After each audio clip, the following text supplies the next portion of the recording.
This is Alan Crockett, and I was going to show you a few things that might make this next assignment, playing with this foliage stuff, more quick and easy. Some of these things might be good tools to kind of have as you progress through the rest of this class. Okay, so the first thing, if you've done things and you want to revert to your beginning, you can just click revert and it'll go back to its last saved version. So that's a good thing to know. When you open up your workspace, I'm not sure what it'll open up in, but you want to the workspace that I tend to use is Essentials Classic, and you can alter that, and there's a whole tutorial that you may have or may not have watched on altering the workspace to make it work better for you. But this is kind of what it'll look like when you open it up. These little tabs shrink things down, and these kind of expand it if you want to get more expanded. So that's probably good to have that open over there. This tool is called the selection tool, or the V tool, people call it, because if you hit a V, you can be on any tool, and as long as you hit V, you'll go into that selection tool. So the first thing I want to show you with this tool is you can do things like draw a square around something, and then if you drag it, it'll drag everything in that square over to another panel. And if you want to undo something, Command Z undoes it. The other thing you can do is you can pick individual shapes, and you'll notice little squares drawn around, and then you can drag those shapes into another spot.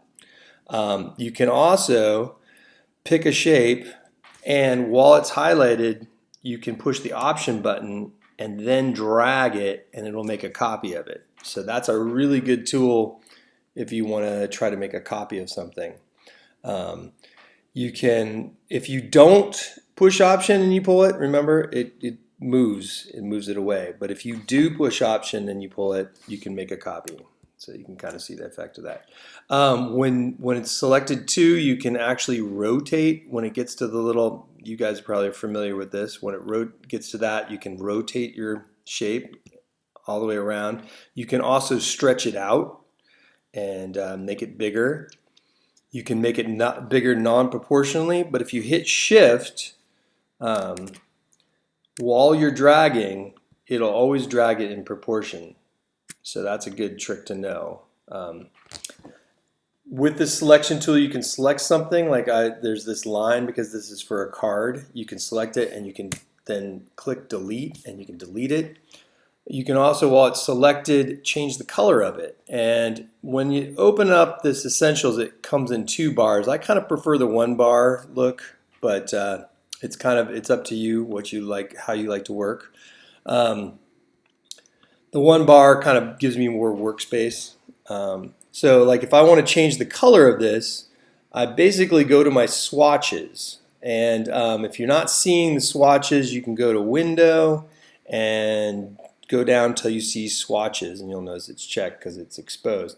So if I want to change the color of this, I can click on any one of these swatches that are in here and change the color. And then if I don't like that particular color of swatch, I can go down to the color picker, is one thing I can do. And I can then adjust the color wherever I want to adjust it, and click on that and say OK. Now if I want to add this to my swatches, this particular color, one way is just to click on it and drag it up into the swatches. When you see that little green plus sign, it's going to be in there, so that becomes a color in my swatches. So people get really particular with the workspace because they build up like this whole library, and you can create, there's all kinds of ways to create your own individual libraries or your own folders for different compositions. Another way to pick colors is, of course, to click on these different things here, or a lot of people will import a photograph and they'll use the eyedropper tool, which the shortcut for the eyedropper tool is not E, it's I. And you can just click on any color, and you'll notice that down here, this fill color changes. One quick thing, there's basically in Illustrator, there's fill and there's stroke. You can see right here, there's no stroke on this right now.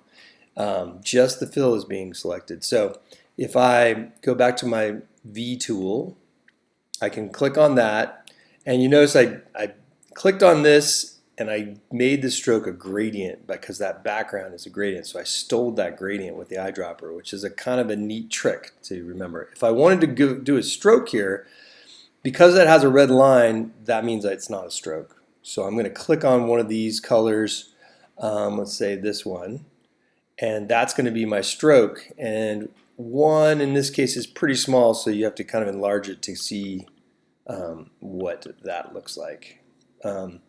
If I want to change that, once again, I can click over here and I can make a shift to that color if I want to maybe make it more kind of vibrant and pink or something.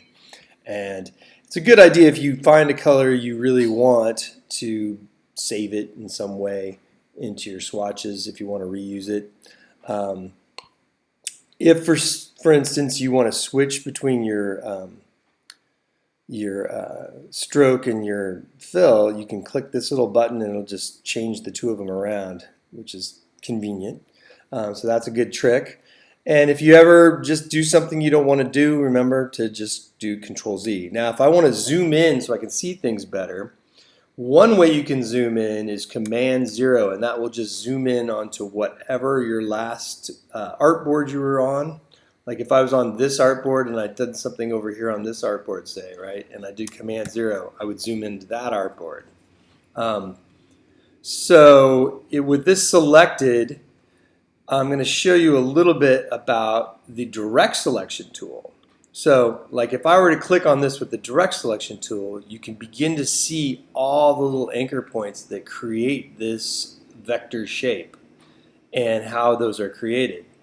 With the direct selection tool, I can select on any one of those anchor points and play with them, like pull it outward if it's the anchor point, or if these little handles adjust the curve. Like so if I click on a handle, I can drag that handle out. See that? I can change how that handle curves. I can pull this inward, you know. These handles, it's you know, the more you pull it this way, you kind of, it's definitely a little tricky to work at first. You can see this direct selection tool is connecting this line that goes down the middle. And so if I wanted to change that line, I could change that. So that's the direct selection tools. It allows you to kind of edit the shape and actually kind of tweak things out and make them kind of your own shape from this kind of more generic shape. So that's a fun tool to be able to play with.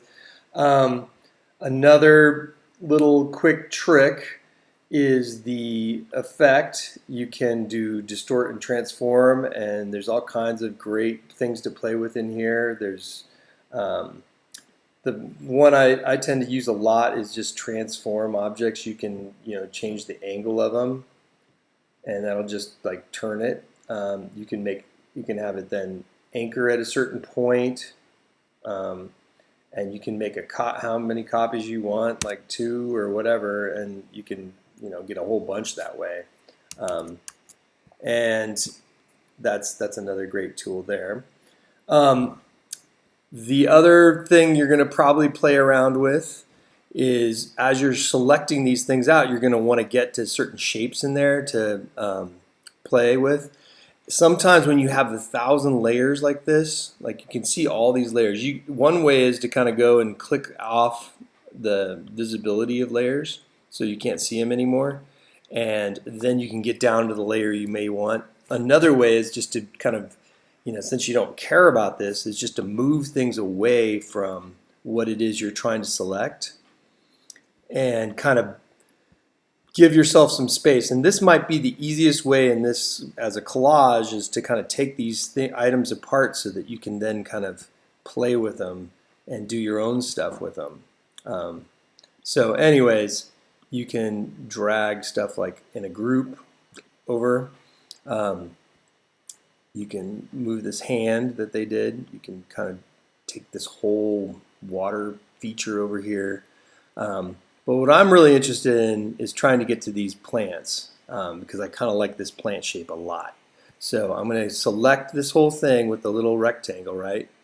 Oh, I got that too. I'm going to undo that. Just kind of do a little more site specific.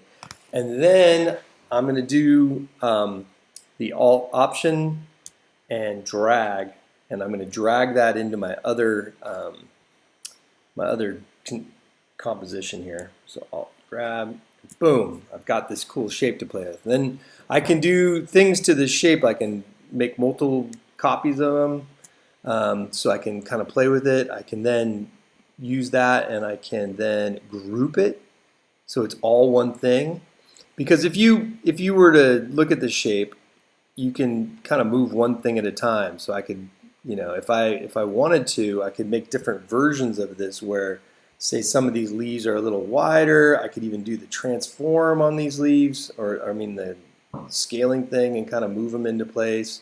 So I could really play with the design of this in an individual way, like however I want to do it. I can kind of pull these leaves back. So I could create a lot of variation really easily.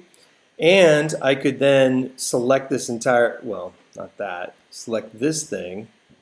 And I could then make a copy of that and take that and, add more, etc., etc., etc. So that's another thing to play with, is making changes and then making a copy and then making more changes to the individual things.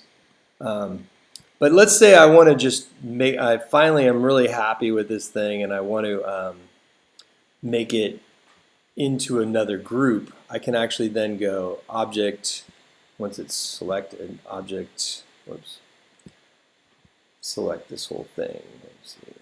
There we go. Object, group. And I can change the color of this whole object if I want. And with these swatches here, I could make it all black, and I could give it a cool, orange stroke, or I could add more colors. There's this cool little color libraries, and sometimes they are like the art history or the pop art one is kind of fun, and you can get some really bright, brilliant colors from that one. If you want to kind of tie things in, you can kind of put these up here, and it makes it real easy to access. Actually, I kind of like sticking them in here with the color guide.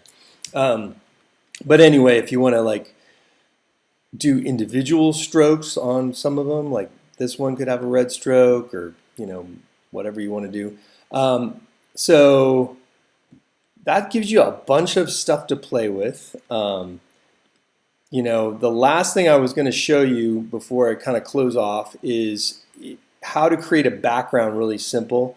If you do the rectangle tool, and you basically, with your smart guides, one of the things, I think most of the time it comes with the smart guides checked. I recommend, it's a little bit busy, but having that smart guides really helps you line things up.